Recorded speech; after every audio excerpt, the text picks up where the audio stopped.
बिस्मिल्लाहिर्रहमानिर्रहीम, अस्सलाम वालेकुम। आप देख रहे हैं दुनिया न्यूज़ HD। मैं हूँ आमिर सफर और मैं हूँ आपके साथ इकरा बुखारी। हेडलाइंस आपने जाने, बुलेटिन का आगाज करेंगे अहम खबर के साथ। नवाज शरीफ बिला मुकाबला मुस्लिम लीग नून के सदर मुंतखब। पार्टी जराये के मुताबिक नवाज शरीफ के मुकाबले में किसी उम्मीदवार ने कागजात नामजदगी जमा नहीं कराए। बाज़ाब्ता ऐलान मुस्लिम लीग नून की जनरल काउंसिल के इजलास में किया जाएगा। तो नवाज शरीफ बिला मुकाबला मुस्लिम लीग नून के सदर मुंतखब हो चुके हैं। पार्टी ज़राए का यह बताना है, नवाज शरीफ के मुकाबले में किसी भी उम्मीदवार ने कागजात नामजदगी जमा नहीं करवाए। बाज़ाब्ता ऐलान मुस्लिम लीग नून की जनरल काउंसिल के इजलास में किया जाएगा। तो आज के दिन की ये अहम अपडेट है, नवाज शरीफ बिला मुकाबला मुस्लिम लीग नून के सदर मुंतखब हो चुके हैं। नवाज शरीफ के मुकाबले में किसी भी उम्मीदवार ने कागजात नामजदगी जमा नहीं करवाए हैं और बाज़ाब्ता ऐलान भी आज किया जाएगा। और आज जनरल काउंसिल का इजलास होगा जिसमें बाकायदा तौर पर यह ऐलान भी कर दिया जाएगा। तो नवाज शरीफ बिला मुकाबला मुस्लिम लीग नून के सदर मुंतखब हो चुके हैं।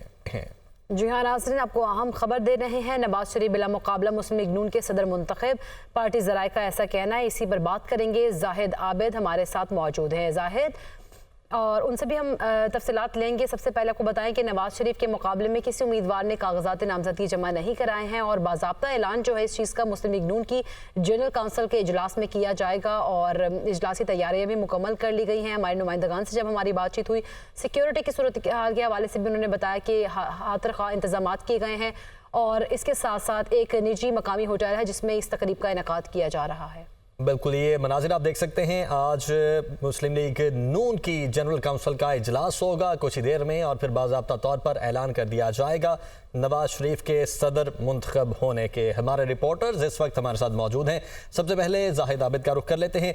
जाहिद, बताइएगा, ये अनाउंसमेंट होना बाकी है लेकिन पार्टी ज़रा ये बता रहे हैं कि इस वक्त बिला मुकाबला मुंतखब हो चुके हैं सदर। जी बिल्कुल, इंतखाबी अमल के मुताबिक इस वक्त तकरीबन नवाज शरीफ मुस्लिम लीग नून के सदर मुंतखब हो चुके हैं। सिर्फ जनरल काउंसिल का इजलास जो कि शाम को एक मुकामी होटल में होना है और अब से थोड़ी देर बाद शुरू होने वाला है, वहाँ पर इस फैसले की तौसीक की जाएगी। आज जो स्क्रूटनी का कागजात नामजदगी जमा हुए पहले 10 से 12 बजे तक, फिर इसके बाद स्क्रूटनी का अमल मुकम्मल हुआ। इलेक्शन कमीशन जो बनाया गया था मुस्लिम लीग नून की जानब से, और उस कमीशन की जानब से ये डिक्लेयर किया गया कि तमाम कागजात नामजदगी मंजूर किए जाते हैं। और चूँकि मियां नवाज शरीफ के मुकाबले में किसी उम्मीदवार ने काम नहीं करवाए थे, इसलिए बिला मुकाबला तौर पर मियां नवाज शरीफ मुस्लिम लीग नून के आइंदा सदर मुंतखब हो चुके हैं। ताहम इसकी बाकायदा तस्दीक जनरल काउंसिल के इजलास में की जाएगी। मुस्लिम लीग नून की जानब से ये जो तमाम सदारत का अमल मुकम्मल किया गया है, इसकी वजह यह बयान की गई कि मुस्लिम लीग नून की जानब से ये फैसला किया गया था कि हुकूमती और जमाती ओहदे जो हैं उन्हें अलग अलग रखा जाएगा, तंजीमी ओहदों को अलग रखा जाएगा। इसीलिए मियां शहबाज शरीफ जो कि इस वक्त कायम काम सदर के तौर पर काम कर रहे थे और वो उन्होंने सदारत का ओहदा छोड़ दिया था, जिसके बाद मियां नवाज शरीफ इस सदारत के ओहदे के लिए सामने आए और अब उनकी सदारत तकरीबन कन्फर्म हो चुकी है। शाम के वक्त जनरल काउंसिल के इजलास में सिर्फ रस्मी तौसीक की जाएगी। इसके अलावा जनरल काउंसिल के इजलास में बात तरमीम होनी है मुस्लिम लीग नून के आइन में, उन पर भी बात की जाएगी। अब से थोड़ी देर पहले यहाँ से मुस्लिम लीग नून का जो मरकजी सेक्रेटरीट है, ये तमाम क़यादत जो है यहाँ से रवाना हो चुकी है, जिसमें मियां नवाज शरीफ, मरियम नवाज़ और हमजा शहबाज यहाँ पर मौजूद थे जिन्होंने मुशावरत की। इसके अलावा जो दीगर क़यादत है वो भी यहीं पर मौजूद थी। ये तमाम क़यादत अब से थोड़ी देर पहले यहाँ से रवाना हो चुकी है और अब जनरल काउंसिल के इजलास के लिए मुकामी होटल में पहुँचेगी, जहाँ पर इस फैसले की बाकायदा तौसीक की जाएगी। और मियां नवाज शरीफ रस्मी कार्रवाई भी होना बाकी है और उसका इजलास में जो है बाकायदा ऐलान भी किया जाएगा। हमारे साथ ही रहेगा जाहिद, लियाकत अंसारी भी हमारे साथ ही मौजूद है। लियाकत, आप बताइएगा इस वक्त क्या सूरत हाल देख रहे हैं और कैसी तैयारियां की गई हैं अभी? अच्छा जाहिद, हम ये बताइए, जिस तरह से अब जनरल काउंसिल का इजलास तो जारी है, आप हमें तैयारियों के हवाले से बताइएगा। यहाँ से तो रुखसत हो गए हैं, अब जब निजी होटल में क्योंकि तकरीब का इनेकाद किया गया तो वहाँ पर कैसी तैयारियां की गई हैं?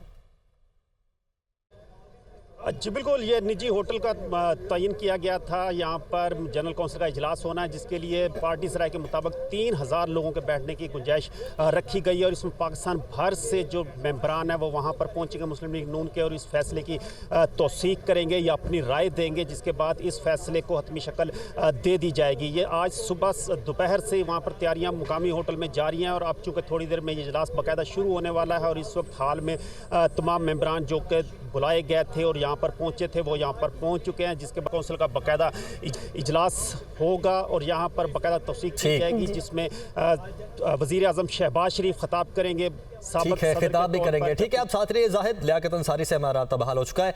लियाकत, बताइएगा आपके पास आज के इजलास की क्या डिटेल्स हैं, और साथ ये भी बताइएगा कि 8 मुख्तलिफ कागजात नामजदगी जमा करवाए गए थे। बताइएगा मजीद किन किन जगहों से कागजात नामजदगी जमा करवाए गए थे?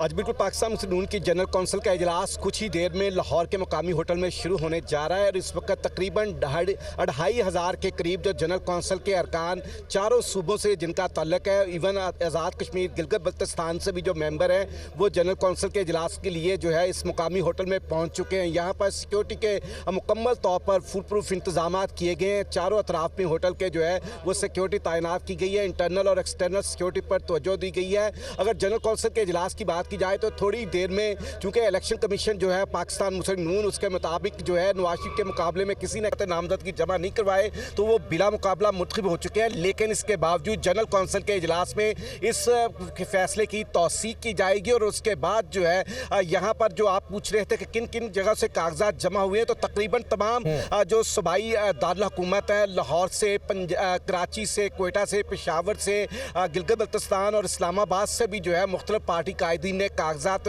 नवाज शरीफ के हासिल किए और फिर कल से ये कागजात जमा करवाने का सिलसिला शुरू हुआ और आज 10 बजे तक ये कागजात जमा करवाए गए और तमाम कागजात को जो है इलेक्शन कमीशन पाकिस्तान मुस्लिम लीग ने दुरुस्त करार दिया और उसके बाद जो स्क्रूटनी हुई उसमें भी किसी किस्म का एतराज़ सामने नहीं आया। तो यूं नवाज शरीफ एक बार फिर पाकिस्तानी सियासत के मंजर पर नामे पर अपनी पार्टी प्रेसिडेंट की हैसियत से जो है दोबारा से अपनी इनिंग्स शुरू करने जा रहे हैं, क्योंकि एक अदालती फैसले के नतीजे में जो है वो तकनीकी तौर पर 6 साल बाद दोबारा से पार्टी के सदर बन चुके हैं। बहुत शुक्रिया जाहिद आबिद और लियाकत अंसारी, आप दोनों ने हमें रिपोर्ट किया। आगे बढ़ते हैं। वज़ीर आज़म शहबाज शरीफ की गैर एलानिया लोड शेडिंग खत्म करने की हिदायत। ज़राए के मुताबिक नुकसान में चलने वाले फीडर्स पर भी लोड शेडिंग का दौरानिया कम किया जाए। वज़ीर आज़म ने यह हिदायत जारी की है। वज़ीर आज़म की ज़ेर सदारत लोड शेडिंग और बिजली चोरी रोकने के उमूर पर इजलास। सिर्फ खसारे में चलने वाले फीडर्स पर लोड शेडिंग की जा रही है। वजारत तवानाई की जानिब से यह ब्रीफिंग दी गई। बिजली चोरी रोकना तमाम मुतल्लिका इदारों की जिम्मेदारी है। वज़ीर आज़म ने यह कहा, लोगों को गर्मी में रिलीफ दिया जाए और उनकी जानिब से यह हिदायत जारी की गई है। साथ ही साथ गैर एलानिया लोड शेडिंग खत्म करने की भी हिदायत जारी की गई है।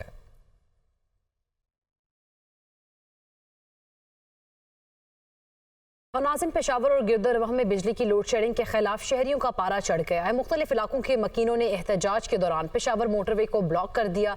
मजीद पेशावर से अज़म रहमान की रिपोर्ट में देखिए। फाती इलाकों में गुजर और अकबरपुरा के मकीन बिजली की बदतरीन लोड शेडिंग और ट्रिपिंग से तंग आकर सड़कों पर निकल आए। मुजाहिरीन ने मोटरवे को दोनों तरफ से आमदोरफ्त के लिए बंद कर दिया। मुजाहिरीन ने मुसलसल 4 घंटे धरना दिए रखा। मुजाहिरीन के मुताबिक 24 घंटों में से 22 घंटे मुश्किल से बिजली आती है और जब आती भी है तो लोड ज्यादा होने के बायस ट्रिपिंग शुरू हो जाती है। 24 घंटे हमारा लोड शेडिंग है। बिजली आती है, बोलता है कि एक घंटा आएगा, 1 घंटा नहीं आएगा, लेकिन वो 1 घंटे में भी पंखा स्टार्ट हो के बंद नहीं होता कि बिजली वापस चली जाती है। अभी जो है ना 1 घंटा आती है, 4 घंटे लोड शेडिंग, और जो 1 घंटा चलती है उसमें 5 मिनट चलती है, बाकी फिर नहीं चलती। इस तरह लोड शेडिंग का दुरियाना तो तकरीबन 22 घंटे से 23 घंटे तक पहुंच गया है। पुलिस की जानिब से मुजाहिरीन की प्रेस को काम के साथ मीटिंग की यकीन दहानी पर मुजाहिरीन पुरअमन मुंतशिर हो गए।